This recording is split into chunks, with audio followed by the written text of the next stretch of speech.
நேயர்கள் அனைவருக்கும் நான் உங்கள் டாக்டர் கல்வடங்கம் சத்யநாராயண சர்மா பேசுகிறேன். இன்றைக்கி நம்ம ஒரு முக்கியமான பதிவை பார்க்க போகிறோம். சனிப்பெயர்ச்சி பலன். திருக்கணிதப்படி மார்ச் மாதம் 29ஆம் தேதி அன்று சனிப்பெயர்ச்சி நடக்க உள்ளது. இந்த சனிப்பெயர்ச்சி எப்படிப்பட்ட பலன்களை 12 ராசிக்கும் தரப்போகிறது அப்படின்னு தான் பார்க்க போகிறோம். பொதுவாக சனினாலே எல்லாருக்கும் ஒரு பயம் இருக்குது. ஏன்னா சனி பகவான் நம்மக்கிட்ட இருக்கிற ஏதாவது ஒரு கெட்ட வழக்கத்தை நம்ம விரலை வச்சே நம்ம கண்ணை குத்துற மாதிரி நம்முடைய செயல்பாடுகளை மூலமாகவே சில சங்கடங்களை ஏற்படுத்தி சரி செய்யக்கூடியவர். அப்போ நமக்கு சில சோதனைகள் இருக்கத்தான் செய்யும். சனி பகவான் பெயர்ச்சி ஆகின்ற அந்த காலகட்டத்தில் கொஞ்சம் சோதனைகள் இருக்கும். நாம் பொதுவாக சனி பகவானிடம் சரணாகதி அடைந்தால் சனியோட பாதிப்பு கண்டிப்பாக இருக்காது. சனி பகவான் பொதுவாக நம்ம உதாரணத்துக்கு சொல்லணும்னா, ஒருத்தர் உடம்பு சரியில்லாமல் இருக்கார், அவருடைய வெல்விஷர் உறவினர் அவரை ஆஸ்பத்திரியில் கொண்டு அட்மிட் பண்ணுறாருன்னு வச்சுக்கோங்களேன். அவர் சிகிச்சை முடிஞ்சு வீட்டுக்கு வராருன்னா என்னை கொண்டு ஹாஸ்பிட்டலில் விட்டுட்டான்னு சொல்லக்கூடாது. நம்ம நம்மளோட உடல் நலம் நல்லபடியாக இருக்கணும் அப்படிங்கிறதுக்காக சிகிச்சைக்காக நம்மளை ஆஸ்பத்திரியில் கொண்டு சேர்த்தது தான் உண்மை. அது மாதிரி தான் சனி பகவான் நம்மளை நல்வழிப்படுத்துவதற்கு நமக்கு சில சோதனைகள், சில போதனைகள், சில வேதனைகள் தரக்கூடியவர் தான். அப்போது நம்ம சனி பகவான் நமக்கு கெடுதல் பண்ணிட்டாருன்னு சொல்கிறதுங்கிறது கொஞ்சம் லாஜிக்காக சரிப்பட்டு வராது. ஆகவே சனி பகவான் நம்மை நல்வழிப்படுத்துவதற்கு நீதி தேவன் போல சில முயற்சிகளை மேற்கொள்வார். அதுதான் நம்ம இந்த சனியோட சஞ்சாரம் சொல்லுகின்ற பலன். இந்த நேரத்தில் சில ராசிகளுக்கு சனி பகவானோட சஞ்சாரமானது கொஞ்சம் வேகமான முயற்சியாக இருக்கும். நம்ம சொன்னப்போ உடனே கேட்கலைன்னா நமக்கு கொஞ்சம் அதிரடியான முயற்சிகளை சனி பகவான் மேற்கொள்கிற மாதிரி. உதாரணமாக இப்போ சனி பகவான் 29 மார்ச் 2025 அன்று அதிகாலை இரவு மணி 9:43 கும்பராசியில் பூரட்டாதி 3வது பாதத்திலிருந்து பூரட்டாதி 4வது பாதமாக மீன ராசிக்கு சஞ்சாரம் செய்கிறார். அப்போது மீன ராசியை பொறுத்தவரை இது ஜென்ம சனியாக மாறுகிறது. கும்ப ராசியை பொறுத்தவரை பாத சனியாக மாறும். மேஷ ராசிக்கு விரய சனி. இது மூன்றும் 7.5 சனி பிடியில் இருக்கின்ற 3 ராசிகள். 3க்கு 7.5ன்னு சொல்லலாம். இதை தவிர தனுசு ராசிக்கு அர்த்தாஷ்டம சனியாக, அதாவது அஷ்டம சனியில் பாதி. அதே மாதிரி சிம்ம ராசிக்கு அஷ்டம சனியாகவும் கன்னி ராசிக்கு கண்ட சனியாகவும் இருந்து பலாபலன்களை தர இருக்கிறார். இப்போது அந்த விரய சனி, பாத சனி, ஜென்ம சனி, அர்த்தாஷ்டம சனி, அஷ்டம சனி, கண்ட சனி, இதுக்கெல்லாம் கொஞ்சம் சோதனைகள் அதிகமாக இருக்கும். இப்போ நமக்கு சாதாரண ஜுரமாக இருந்தால் நம்ம சின்ன மருந்து வீட்லேயே நம்ம போட்டுக்கிறோம். ஆனால் அதுவே நமக்கு தொடர்ந்து ஜுரம் அதிகமாக இருக்குது அப்படின்னா நம்ம ஆஸ்பத்திரிக்கு போய் சிகிச்சை எடுத்துக்கிறோம், அங்கே இன்ஜெக்ஷன் போட்டுக்கிறோம். அங்கே வேறு மாதிரியான சிகிச்சை முறைகள், கொஞ்சம் கடுமையான சிகிச்சை முறைகள் இருக்கும். அது மாதிரி தான் இந்த மாதிரி அந்த கண்ட சனி, அர்த்தாஷ்டம சனி, அஷ்டம சனி இவர்களுக்கெல்லாம் கொஞ்சம் கடுமையான சிகிச்சை அப்படின்னு தான் சொல்லணும். பகவானை பொறுத்தவரை இந்த முக்கியமான ராசிகளில் கொஞ்சம் சோதனைகளை அதிகமாக செய்து நமக்கு நல்வழிப்படுத்துகின்ற ஒரு முயற்சியில் இருப்பார். அதே நேரம் நமக்கு இந்த மகர ராசியை பொறுத்தவரை 7 சனி முடிய போகிறது. அவங்களுக்கு கொஞ்சம் சந்தோஷமான காலகட்டம் அப்படின்னு சொல்லலாம். இதுவரைக்கும் 2வது வீட்டில் கடைசி 7 சனி 2.5 வருடங்கள் இருந்து வந்த மகர ராசி அன்பர்கள் இப்போ 3வது வீட்டுக்கு சனி பகவான் பயிற்சியாக போகிறார். கும்பராசியிலேருந்து மீன ராசிக்கு போகும்போது மகரத்திலேருந்து அது 3வது வீடாக அமையும். பொதுவாக அந்த 3வது வீடு, 6வது வீடு, 10வது வீடு, 11வது வீடு ஆகிய இடங்கள் சனி பகவானுக்கு மிக மிக சிறப்பான இடங்கள். அந்த இடத்துல நல்ல பலன்களை சனி பகவான் தரக்கூடியவராக இருப்பார். பொதுவாக நம்ம அஷ்டம சனின்னு பார்த்தோம், அர்த்தாஷ்டம சனி பார்த்தோம், ஜென்ம சனி, 7 சனி, கண்ட சனி, இந்த மாதிரியான சனி பகவானுடைய சோதனை காலகட்டத்தில் யாருக்கெல்லாம் சனி திசை சனி புக்தி நடக்கிறதோ அவங்க கொஞ்சம் கவனமாக இருக்கணும். ஏன்னா அவங்களுடைய பூர்வ புண்ணியஸ்தானம் வேலை பண்ணாது அப்படின்னு சொல்லுவாங்க. இப்போ நமக்கு ஒரு கஷ்டம் வருதுன்னா நமக்கு ஹெல்ப் பண்ணுறதுக்கு 4 பேர் இருக்காங்க. நமக்கு ஏதாவது உதவிகள் செய்கிறதுக்கு சில பேர் இருப்பாங்க. ஆனால் இப்போ நம்ம பஸ்ஸில் போகும்போதோ அல்ல வெளியில் எங்கேயாவது போகும்போது நமக்கு ஏதாவது உடல் சார்ந்த பிரச்சனைகள் வருதுன்னா நமக்கு உதவி செய்யறதுக்கு கூட ஆள் இல்லை. தெரியாதவங்க சில பேர் செய்யலாம்.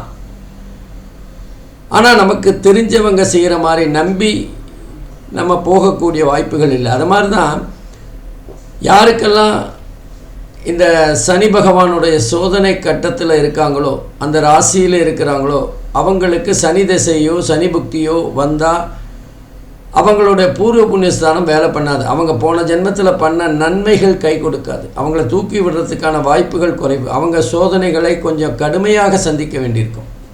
அவ்வளோதான். அதே நேரத்தில் சனி பகவானுடைய பார்வையானது 3, 7, 10 ஆகிய ராசிகளில் விழும். அப்போ மீன ராசியிலேருந்து சனி பகவானுடைய பார்வையானது ரிஷப ராசியிலும், கன்னி ராசியிலும், அதே மாதிரி தனுசு ராசியிலும் விழும். அப்போது இந்த 3 ராசிகளில் சனி பகவானுடைய பார்வை விழும்போது சனியோட பார்வை எந்த ராசியில் விழுதோ அந்த வீட்டுக்குரிய காரகத்துவம் பாழகும். அந்த வீட்டுக்குரிய காரகத்துவம் சற்று பாழடையக்கூடிய தன்மை இருக்கும். குரு பார்வை கோடி நன்மை தரும். ஆனால் சனி பார்வை அந்த அளவுக்கு நன்மைகளை தராது. அது சோதிக்கின்ற காலமாக இருக்கும். ஏற்கனவே தனுசு ராசிக்கு அர்த்தாஷ்டம சனி, கன்னி ராசிக்கு கண்டக சனி.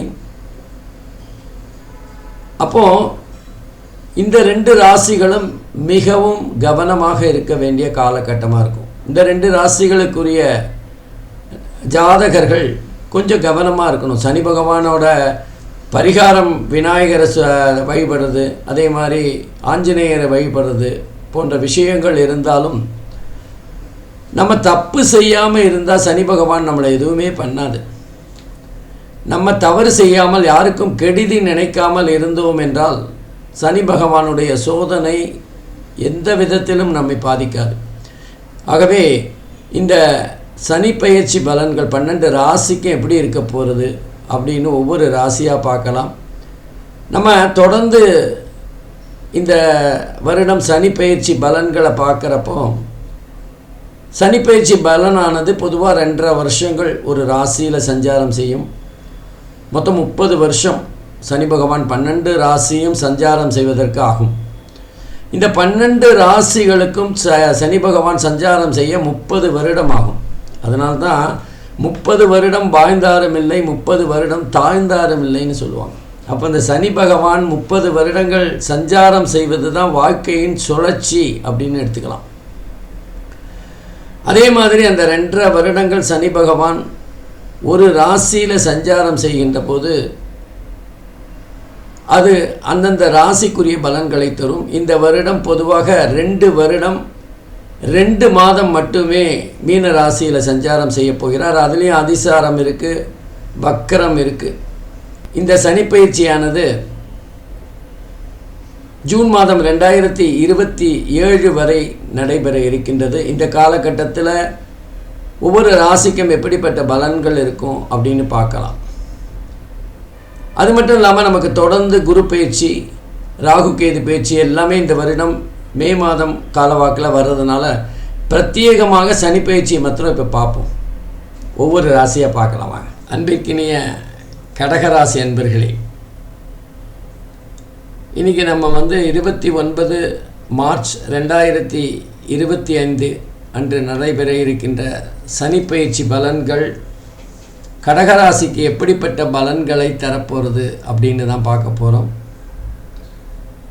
கடகராசியை பொறுத்தவரை சனி பகவான் 9வது இடம் என்று சொல்லப்படுகின்ற பாக்யஸ்தானத்தில் சஞ்சாரம் செய்ய போகிறார். சனியோட ஆதிபத்தியம் அப்படின்னு எடுத்தோன்னா 7, 8 ஆகிய இடங்களை குறிக்கிறது. பொதுவாக இந்த பயிற்சி பலன்கள் ஆதிபத்தியம் சார்ந்தோ அல்லது அது சஞ்சாரம் செய்கின்ற இடத்தை சார்ந்தோ பலன்களை தரும். அப்போது கடகராசியை பொறுத்தவரை 7, 8, 9 ஆகிய இடங்கள் சார்ந்த காரகத்துவம் பெற்ற பலாபலன்களை பொதுவாக தரும். 9வது இடம் அப்படின்னு பார்த்தோன்னா அது ஜாதகருடைய பாக்யஸ்தானம், இஷ்ட தெய்வம், பித்ருக்கள், நம்ம செய்கிற வேலை தொழிலில் ஏதாவது மாற்றம், சமூக சேவை, ரிட்டையர்மெண்ட் பெனிஃபிட் போன்ற விஷயங்களை சொல்லக்கூடியது. அப்போது இந்த நேரத்தில் அரசியல்வாதிகளுக்கு ரொம்ப சிறப்பாக இருக்கும். ராகுவோ சூரியனோ கொஞ்சம் சாதகமான இடத்துல சஞ்சாரம் செய்தால் அரசியலில் மேலே வர்றதுக்கான வாய்ப்புகள் இருக்குது. அல்லது அரசியலில் இதனால் வரைக்கும் நம்ம பட்ட பாடுக்கு ஏதாவது ஒரு பலன் கிடைக்கும். ஒரு எம்எல்ஏ சீட்டோ எம்பி சீட்டோ கிடைக்கக்கூடிய வாய்ப்புகள், அல்லது ஒரு வார்டு சீட் ஏதோ ஒன்று வச்சுக்கோங்க, ஏதோ ஒரு அரசியலில் அடுத்த படிக்கு போகின்ற ஒரு சூழ்நிலை இருக்கும். பொதுவாக சனி பகவான் 7வது வீட்டு சம்பந்தமான இடங்களில் சஞ்சாரம் ஆதிபத்தியம் பெற்ற காரணத்தினால் திருமணம் கைகூடி வருகின்ற வாய்ப்புகளும் இருக்கும். திருமண வயசில் இருக்கிறவங்களுக்கு திருமணம் எளிதாக முடியும். அதே நேரத்தில் நம்ம வேலையில் இருக்கோம், நீண்ட நாட்களாக வேலை பார்த்து வரோம். இப்போ இந்த காலகட்டத்தில் அந்த சனி 9வது இடத்துல சஞ்சாரம் செய்கின்ற நேரத்தில் ஓய்வூதிய கொடை போன்ற விஷயங்கள், நம்மளோட ரிட்டையர்மெண்ட் பெனிஃபிட் நம்ம கைக்கு வருகின்ற காலகட்டமாக இருக்கும். தந்தையார் சார்ந்த ஏதாவது நல்லதோ கெட்டதோ ஏதோ ஒரு விஷயம் அவருக்காக நம்ம ஏதோ செய்கின்ற ஒரு சூழ்நிலை ஏற்படும். தந்தையாருடைய நலன் கருதி நம்ம அவருக்கு பண உதவியோ அல்லது அதே நேரத்தில் அவருக்கு சிகிச்சைக்கான பண உதவியோ தர வேண்டிய ஒரு கட்டாயம் ஏற்படும்.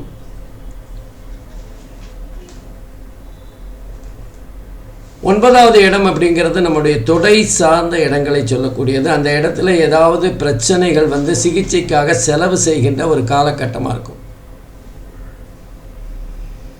அதே நேரத்தில் சனி பகவானுடைய ஆதிபத்தியம்னு பார்த்திங்கன்னா 7, 8 ஆகிய இடங்களுக்கு ஆதிபத்தியம் பெற்றவர். 7ங்கிறது கணவன் மனைவி நண்பர்கள் பற்றி தொழில் கூட்டாளிகள் பற்றி சொல்லக்கூடிய இடங்கள். ஆகவே கணவன் மனைவிக்குள்ளே ஏதாவது சின்ன சின்ன உரசல்கள் அல்லது கணவன் மனைவி 2 பேருமே மற்றவர்களுக்காக கொஞ்சம் கடுமையாக உழைக்கின்ற ஒரு சூழ்நிலை ஏற்படும். கணவனாக இருந்தாலும் மனைவி ஏதாவது உடல் நலம் பாதிக்கின்ற வகையில் கணவன் சமைக்கிற வேலையை சேர்த்து செய்யணும். அதே மாதிரி பெண்ணாக இருக்கும் பட்சத்தில் அவர் வேலை செய்து கொஞ்சம் அதிகப்படியான சம்பாத்தியம் பெறுகின்ற சூழ்நிலை ஏற்படும். கடகராசியை பொறுத்தவரை இந்த நேரத்தில் 8வது வீட்டுக்கும் அவர் தான் ஆதிபத்தியம் பெறுகிறார். 8வது வீடு அப்படிங்கிறது நம்முடைய தீராத கடன், பகை, நோயை பற்றி சொல்லுகின்ற இடம். நமக்கு நீண்ட நாட்களாக உபாதைகள் தந்து கொண்டிருந்த ஏதாவது ஒரு நோய்க்கான சிகிச்சையை செய்யணும், அறுவை சிகிச்சை செய்து அல்லது தீவிரமான சிகிச்சைக்கு உட்படுத்தி கொள்ளுதல் போன்ற விஷயங்கள் நடைபெறக்கூடிய காலகட்டமாக இருக்கும். நம்முடைய நோய்க்கான விமோசனம் அப்படின்னு கூட சொல்லலாம். அப்போது இந்த கடகராசியை பொறுத்தவரை 9வது வீட்டுக்கு சஞ்சாரம் செய்கிறது ஒரு விதத்தில் ஓடிப்போனவனுக்கு 9ல் சனின்னு சொல்லுவோம். சற்று கொஞ்சம் சிரமமான பலன்களை தந்தாலும் முடிவில் சுபம் அப்படிங்கிற அளவுக்கு நன்மைகளுக்காக அல்லல் படுகின்ற ஒரு காலகட்டமாக இருக்கும். சனியோட பார்வையானது 3, 7, 10 பார்வையானது கடகராசிக்கு 11, 3, 6 ஆகிய இடங்களில் வருது. 11ங்கிறது லாபஸ்தானம், 3 அப்படிங்கிறது சனியை பொறுத்தவரை சிறப்பான இடம், முயற்சி ஸ்தானம்னு சொல்லலாம். ஐடி சம்பந்தப்பட்ட விஷயங்களை சொல்லக்கூடியது, கம்யூனிகேஷன் சம்பந்தப்பட்ட விஷயங்களை சொல்லக்கூடியது. 6 அப்படிங்கிறது ருணருத்ர ரோகஸ்தானம். அப்போது உடல் உபாதைகள் சம்பந்தப்பட்ட சில பிரச்சனைகள் வரலாம். நமக்கு வரவேண்டிய பணம் லாபமாக இருந்தாலும் அது தாமதப்படுகின்ற ஒரு தன்மை இருக்கும். நம்மளோட எண்ணங்களில் ஒரு பேராசை அதிகமாக இருக்கும். நம்மளோட உயரம் தெரியாமல் முயற்சி செய்கின்ற ஒரு சூழ்நிலையாக இருக்கும். இந்த காலகட்டத்தில் முயற்சிகள் செய்கிறது கூட சில சமயங்களில் பிரச்சனையாக மாறும். முயற்சிகள் செய்யாமல் அது பாட்டுக்கு நடக்கிற மாதிரி விட்டுட்டோம்னா பிரச்சனைகள் இருக்காது. ஏன்னா 3வது இடத்தை சனி பகவான் பார்க்குறார். 3வது இடம் முயற்சி ஸ்தானம், கம்யூனிகேஷன். நம்ம பேச்சை கவனமாக இருக்கணும், பேச்சை குறைச்சிக்கிறது, மௌன விரதங்கள் இருக்கிறது ரொம்ப ரொம்ப சுபமாக இருக்கும். பேச்சினால் சில பிரச்சனைகளை சந்திக்கின்ற காலகட்டமாக இருக்கும். ஆகவே கடகராசியை பொறுத்தவரை கொஞ்சம் கவனமாக இருக்க வேண்டிய காலகட்டம் அப்படின்னு தான் சொல்லணும். மற்றபடி சனி பேச்சினால் முடிவில் சுபம்னு சொல்லுகின்ற வகையில் நன்மைகள் முடிவாக இருக்கும். அதனால் கவலைப்பட வேண்டிய அவசியம் இல்லை. கஷ்டப்பட்டு நன்மைகளை தேடி செல்லுகின்ற காலகட்டமாக இருக்கும். நன்றி, வணக்கம். ஸ்ரீ குபேரன் டிவியை பார்த்தமைக்கு நன்றிகள். மேலும் இது போன்ற தகவல்களை தெரிந்து கொள்ள ஸ்ரீ குபேரன் டிவியை சப்ஸ்கிரைப் செய்யுங்கள். மறக்காமல் பெல் ஐக்கானை கிளிக் செய்யுங்கள்.